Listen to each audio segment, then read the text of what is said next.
मुसलमानों से है। अजी इस मुल्क को तकलीफ न हिंदुओं से है न मुसलमानों से है। अजी इस मुल्क को तकलीफ है तो सिर्फ बेईमानों और गद्दारों से है।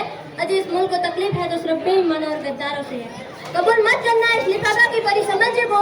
मुझे इस वतन के खातिर हथियार भी उठाना आता है। मुझे इस वतन के खातिर हथियार भी उठाना आता है। यहाँ की चांदनी मिट्टी का ही गुणगान करती हूँ। यहाँ की चांदनी मिट्टी का ही गुणगान करती हूँ। मुझे चिंता नहीं है स्वर्ग जाकर मोक्ष पाने की, कि मुझे चिंता नहीं है स्वर्ग जाकर मोक्ष पाने की।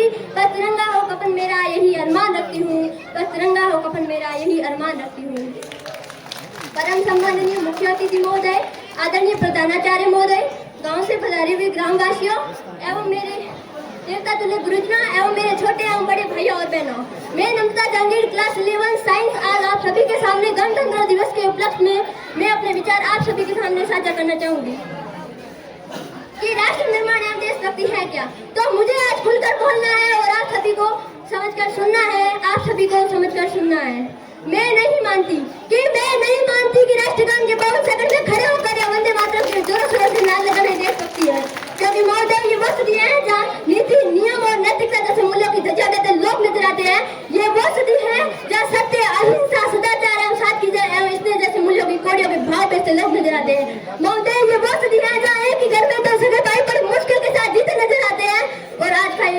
और आज का जिस देश के युवा फेसबुक, इंस्टाग्राम, व्हाट्सएप जैसे सोशल मीडिया की सेटिंग, डेटिंग और फ्लर्टिंग और सेटिंग के माध्यम में फंसे नजर आते हैं, तो मैं युवाओं को कहना चाहूंगी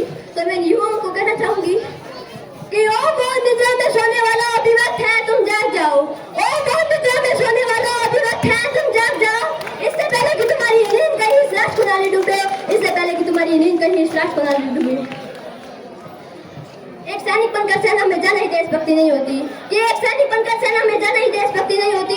आजादी की पूर्व की बात कुछ और थी और आज की बात कुछ और है। तब झांसी की रानी लक्ष्मीबाई से लेकर शहीद आजम भी भगत सिंह तक, तब चंद्रशेखर आजाद से लेकर महात्मा गांधी तक, इन्हें हम देशभक्त कहते हैं। परंतु आज मैं देशभक्त कहूँ तो किसे कहूँ? अपने परिवार, समाज एवं राष्ट्र के प्रति समर्पण का भाव है देशभक्ति। हर देशद्रोही के जीवन में आने वाला तूफान है देशभक्ति। एक गरीब, बीमार और बुजुर्ग को दवाई दी जाए तो वो है देशभक्ति। एक शिक्षा पैसों के लिए नहीं, वरन विद्यार्थी को आगे बढ़ाने के उद्देश्य से बढ़ाए तो वो है देशभक्ति। तो मैं इन देशद्रोहियों को कहना चाहूंगी कि ये हवा में जहर बोलने वालों, पिता हमारी इशारों से मदद की है। तुम क्या तस्वीर कर दोगे? मैं हिंदुस्तान की शहरों के जिगर में माँ भारती बसती है। और आज बात मैं यहाँ महिलाओं को करूँ तो महिलाओं को आरक्षित नहीं बल्कि सुरक्षित होने की जरूरत है, क्योंकि बाल विवाह, कन्या भ्रूण हत्या, दहेज प्रथा जैसी बातें बढ़ती नजर आ रही है। तो मैं नारी सशक्तिकरण में कुछ पंक्तियां अदा करना चाहूंगी कि इस वतन की रक्षा का हम लड़कियों को भी हक है। इतिहास की किताबें उठाकर देख लो जिसको भी हमारी काबिलियत कर सके।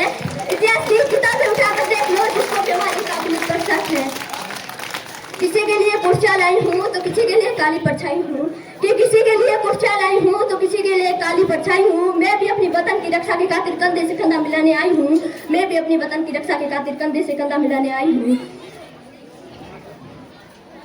और भूल मत करना सिर्फ पापा की परी समझने का, मैं रानी लक्ष्मीबाई हूँ। और आज बात में यहाँ राजनीति की करूँ तो मुझे राजनीति से कोई परहेज नहीं है, वरन परहेज है तो राजनीति करने वाले राजनेताओं की नीति से है। चुना गया उम्मीदवार राजा नहीं, वरन सेवक होना चाहिए जो जनता की समस्याओं का निदान कर सके। तो मैं इन राजनेताओं को 2 लाइनें कहना चाहूंगी कि जिन्हें हम हार समझ बैठे हैं गला अपना सजाने को, वही अब नाक बन बैठे हैं हम ही को काट खाने को। और आज बात में भ्रष्टाचार, राजनीति देश के प्रमुख धंधे हैं। चाहे इंसान तो चढ़ जाता है लेकिन इंसानियत चोट खा जाती है। इस धन से हम सोने की चैन तो खरीद सकते हैं पर चैन नींद की सो नहीं सकते, इसका मैं दावा करती हूँ। और अंत में किसी शायर की पंक्तियां और मेरी तमन्ना के साथ वाणी को विराम देती हूँ। कहना चाहूंगी कि काश मेरी जिंदगी में शरद की कोई शाम आए, कि काश मेरी जिंदगी में शरद की कोई शाम आए, काश मेरी जिंदगी मेरे वतन के काम आए, काश मेरी जिंदगी मेरे वतन के काम आए। ना खौफ है मौत का, ना आरज़ू है जन्नत की, ना खौफ है मौत का, ना आरज़ू है जन्नत की। जब कभी भी जिक्र हो शहीदों का, उसमें मेरा भी एक नाम आए, उसमें मेरा भी एक नाम आए। जब कोई पूछे मेरे बारे में, कि जब कोई पूछे मेरे बारे में, मेरी पहचान लिख देना, उठाना तिरंगा झंडा, सीने पर हिंदुस्तान लिख देना, उठाना तिरंगा झंडा और सीने पर हिंदुस्तान लिख देना। और जब कोई पूछे ये पागल थी कौन, जब कोई पूछे ये पागल थी कौन, तो क्रांतिकारियों की छेली और इनकलाब का नाम लिख देना, तो क्रांतिकारियों की छेली और इनकलाब का नाम लिख देना। और बसा हो जिसमें लहू एक बूंद भी, कि बचा हो जिसमें लहू एक बूंद भी, उसे निकालना और माँ तुझे सलाम लिख देना, उसे निकालना और माँ तुझे सलाम लिख देना। जय हिंद, जय भारत। Thank you.